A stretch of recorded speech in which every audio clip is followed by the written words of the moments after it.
కోదండ రామాలయం ఆంధ్రప్రదేశ్ రాష్ట్రములోని వైఎస్ఆర్ జిల్లాకు చెందిన ఒంటిమిట్టలోని ప్రాచీన హిందూ దేవాలయము. ఇక్కడి మూలమూర్తులు కోదండరాముడు, సీతాదేవి, లక్ష్మణస్వామి. కడప నుంచి రాజంపేటకు వెళ్లే మార్గంలో 27 కిలోమీటర్లు దూరంలో ఒంటిమిట్ట ఉంది. సీతారామ లక్ష్మణుల విగ్రహాలను ఏకశిలలో ఉన్నందున ఈ క్షేత్రము ఏకశిలానగరము అని ప్రసిద్ధి చెందినది. నవ్యాంధ్ర ఏర్పడిన తరువాత ఈ ఆలయమున్న ఒంటిమిట్టను ఆంధ్ర భద్రాచలంగా పేరుగాంచింది. ఆంధ్రప్రదేశ్ ప్రభుత్వం శ్రీరామనవమి రోజున ఈ ఆలయంలోనే అధికారికంగా ప్రత్యేక కార్యక్రమాలను నిర్వహిస్తుంది. శ్రీరామనవమి రోజున ప్రభుత్వం తరపున పట్టువస్త్రాలు, తలంబ్రాలు సమర్పిస్తారు. స్థల పురాణం. రామ లక్ష్మణులు చిన్నపిల్లలుగా ఉన్నప్పుడు విశ్వామిత్రుడు వారిని తమ యాగరక్షణకు తీసుకున్నాడని తెలిసిందే.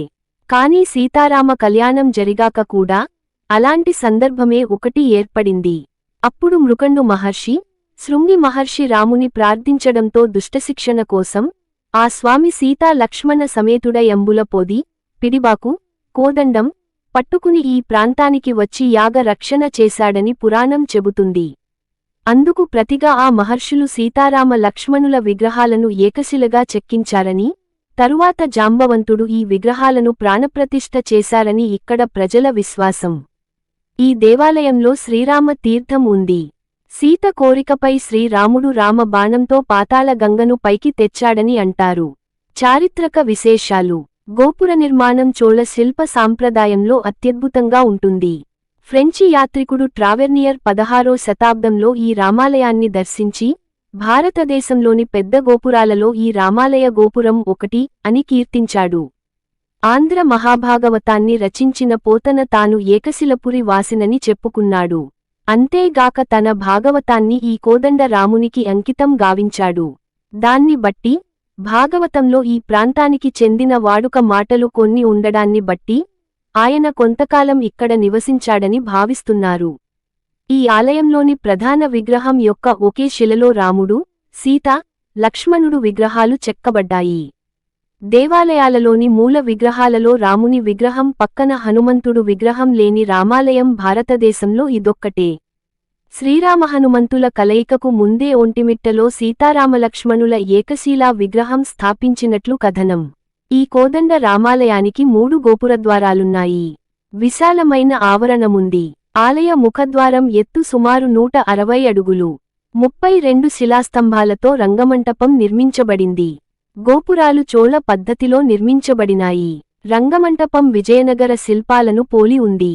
పొత్తపి చోళులు, విజయనగర రాజులు, మట్లి రాజులు ఈ ఆలయాన్ని 3 దశలుగా నిర్మించారు.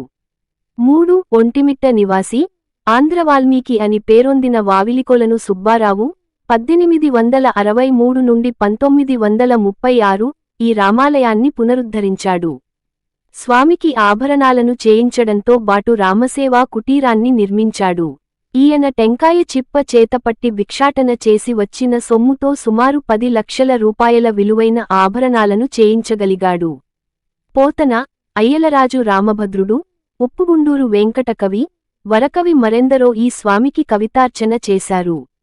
వావిలికొలను సుబ్బారావు వాల్మీకి రామాయణాన్ని తెలుగులో రచించి, దానికి మందరం అను పేర వ్యాఖ్యానం కూడా వ్రాసాడు. గుడికి ఎదురుగా సంజీవరాయ దేవాలయం ఉంది.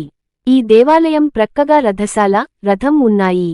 చోళ, విజయనగర వాస్తుశైలులు కనిపించే ఈ ఆలయ స్తంభాలపైన రామాయణ భాగవత కథలను చూడవచ్చు. ప్రౌఢ దేవరాయల ఆస్థానంలోని అయ్యల తిప్పరాజు ఈ ప్రాంతవాసి. ఈయన స్వామిపైన శ్రీ రఘువీర శతకాన్ని రచించాడు. ఇతని మనవడే అష్ట దిగ్గజాల్లో ఒకడైన అయ్యలరాజు రామభద్రుడు. ఇక తెలుగువారు అమితంగా ఇష్టపడే మందార మకరందం లాంటి సహజ, సరళ కవి బమ్మెర పోతన జన్మస్థలాన్ని గురించి ఎన్నో రకాలైన వివాదాలున్నప్పటికీ ఆయన రచించిన భాగవతాన్ని అంకితమిచ్చింది మాత్రం కోదండరాముడికే. ఈ సహజకవి విగ్రహాన్ని ఆలయంలో దర్శించవచ్చు. ఈ వీడియో మీకు నచ్చినట్లయితే లైక్ చేసి షేర్ చేసి సబ్స్క్రైబ్ చేసుకోగలరు. జై శ్రీరామ్.